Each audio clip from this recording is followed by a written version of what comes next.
Hello, good evening and welcome. It is 8 o'clock Friday night. Hope you've had a good day or you've woken up on the right side of the bed. I don't know why this happens every time, but I always get a dry throat for those first few seconds. My name is Paul and I help people that are struggling with an addiction to get rid of it, and I use hypnosis.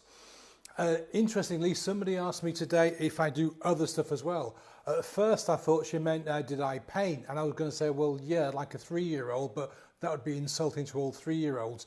And then I cottoned on that she meant did I do other things with hypnosis, and absolutely. I tend to specialise helping people that are suffering with addictions, but of course I can help people with other bits and pieces as well. So if you need to reach out to me, you know where you can get me. Tonight's subject, and I wrote on the little poster earlier on, we've all done this, no, not this, that, or this. And what I mean is, we've all had a WTF moment. We have all messed up, we've all screwed up, we've all done things that we wished in hindsight we hadn't have done. And, you know, it is an ongoing kind of thing unless you pay attention to what you're doing in life. Now, this is around us all the time. I've been reading a book about this guy called David Goggins, and he is one incredible person. For around 20 years, he was in the US military, Special Forces, Delta Force, and he was a SEAL. And he actually did some training with the guy from the film American Sniper. And the reason I bring him up was that he admits this himself, that for most of his 20 years in the military, a lot of stuff happened to him that kind of blocked him from going further on and for achieving things that he wanted to do. Now, this guy would always go out first and be first and work the hardest and train more than anybody else and push himself and push himself and push himself. But he was also someone that was very much my way is the only way. And he admits in his book that he thinks that was one thing that that held him back all the way through his career. And he didn't recognise that until kind of somebody pulled him to one side. And even then he kind of ignored it until he sort of left the military and went, yeah, that wasn't the best way of doing things. Another example, have you seen the movie Groundhog Day with Bill Murray and Andy McDowell? The story is, Bill Murray is a selfish, up his own backside weatherman, and he gets sent to this small town in America called Puxamatawny. I really apologise for mispronouncing that, but every year they had this ceremony where they bring out this groundhog, and if he does one thing, there's 6 more weeks of winter. If he does another thing, there's, you know, spring's on its way.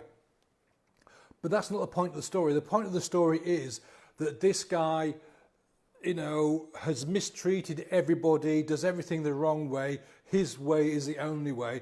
But he gets really, really lucky because he wakes up the next morning and for God knows how many actual days he gets to repeat the same day over and over and over and over and over again. And it's quite funny because, you know, for the first few weeks, I guess, or maybe even years, he still hasn't worked out why things aren't working for him, why the day keeps repeating. And so he keeps being his old, stupid, ignorant self, you know, hurting people, upsetting people, doing all the wrong kind of thing. And it's only, you know, about halfway through the film, because what he's trying to do is have a relationship with the director of his little film crew, who's played by Andy McDowell, and she's a really lovely person, got all the right kind of sentiments, and he's trying to do all the wrong things to get her attention. And then one morning he kind of wakes up and says to himself, God, yeah, I've got to try something different. And he does try something different, and then over a period of probably what is years of repeating the same day over and over and over and over again, he starts to work out what the right things are for him to do. And, you know, the end of the film goes really well because he wakes up with Andy McDowell in his bed in the morning and he realises that he's actually escaped this time loop. Now, unfortunately, we are not that lucky. We don't get to repeat the same day over and over and over and over and over again, and then wake up one morning fresh and new, only having lived one day. For many of us, we get stuck in repeating the same day over and over and over and over again. But unfortunately, you look back and 20 years have gone by.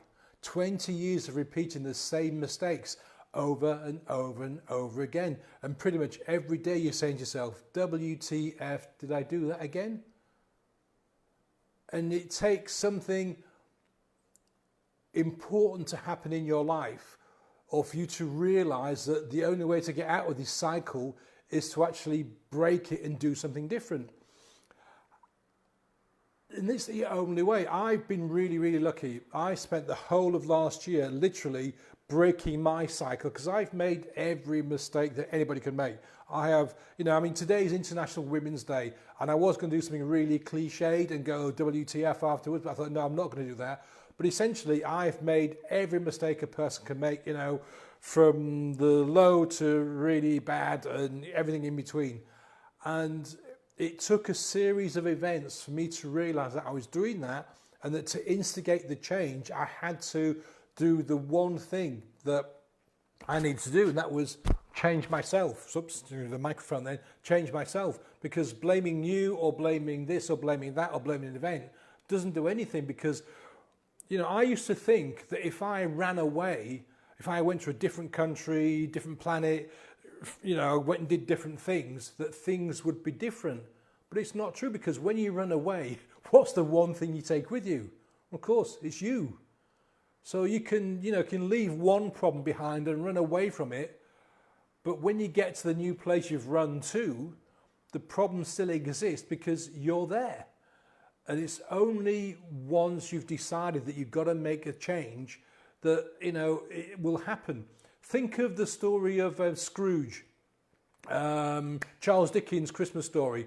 This evil old fella, real miser, doesn't look after his staff, and he gets visited one night on Christmas Eve by the ghost of Christmas past, the ghost of Christmas present, and the ghost of Christmas future. And basically, these three hauntings tells Scrooge that he's an evil piece of work and he needs to change his ways. Otherwise, his future looks even more bleak than it currently is.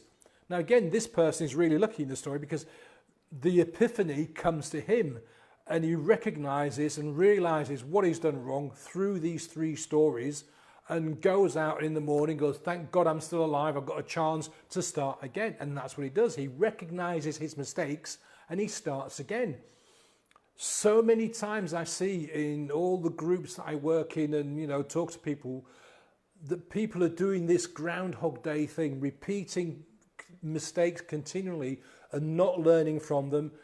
But probably even worse is they're taking advice from people that have made exactly the same mistakes and they haven't learned from them either. And it's kind of like, almost like the blind leading the partially sighted kind of thing. And I'm not sure why people do this, whether it's for comfort or simply, I don't know. But the only way we can break out of an addiction is to do the one thing that you need to do. And I've talked about this a lot, and other people have as well, is you've got to break the chain. You've got to get out of that cycle. You've got to do the different thing. There's no point in repeating the same thing continuously, because you make the same mistakes. You're going to wake up in the morning with the headache and go, oh, WTF, not again.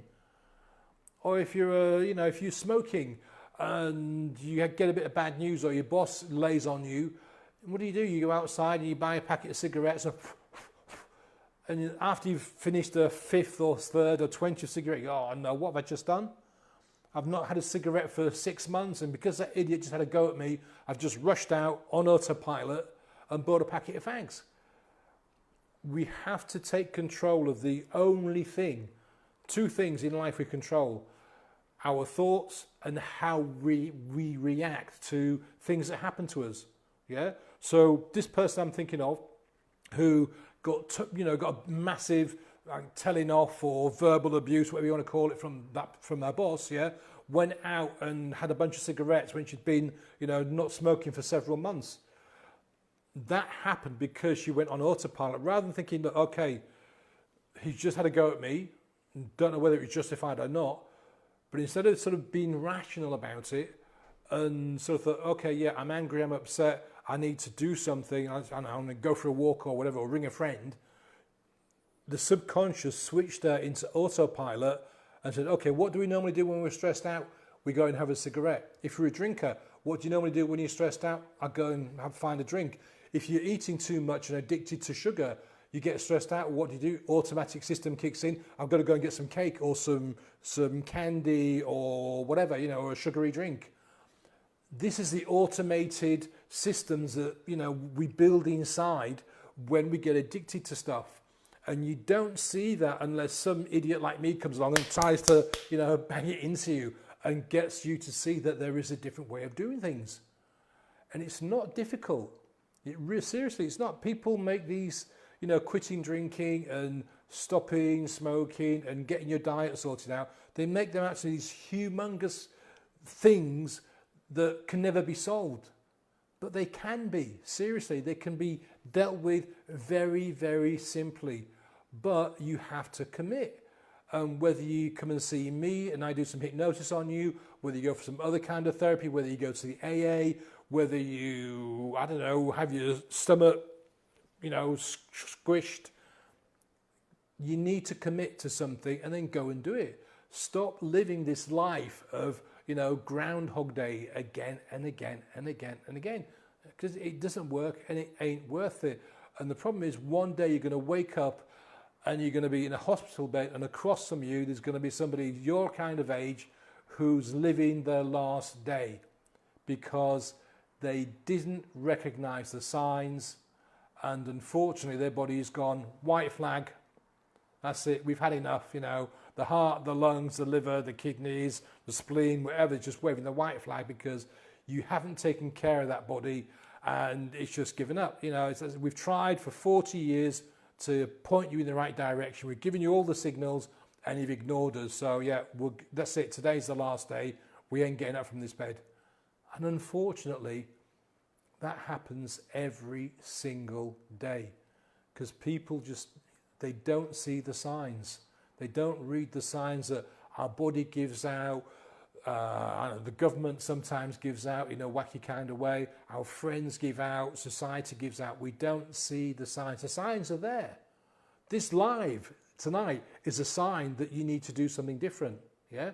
But if you choose to ignore it, if you sort of like put the blinkers on and hide from it, nothing's going to happen. You need to, step one, admit you've got a problem. Step two, commit to, you know, making the change, finding that one abiding reason why you need to change. And then you've got to come and talk to someone like me or take some kind of action. Because otherwise, if you just sort of listen to what people tell you on social media all the time, you're just going to be in this bloody Groundhog Day forever and ever and ever. And maybe you get a bit of success, but something will happen and stress will come in and bang, you're back to day one. And you get another 3 months or 6 months, maybe a year or so. But because you haven't addressed the underlying problem, yeah, something comes along and bang, you're back to day one again. And it just happens time after time after time after time. I was talking to a chap 4 or 5 days ago. He's been drinking heavily for 40 years. He's my kind of age. And twice in those 40 years, he's been able to go sober for extended periods of time.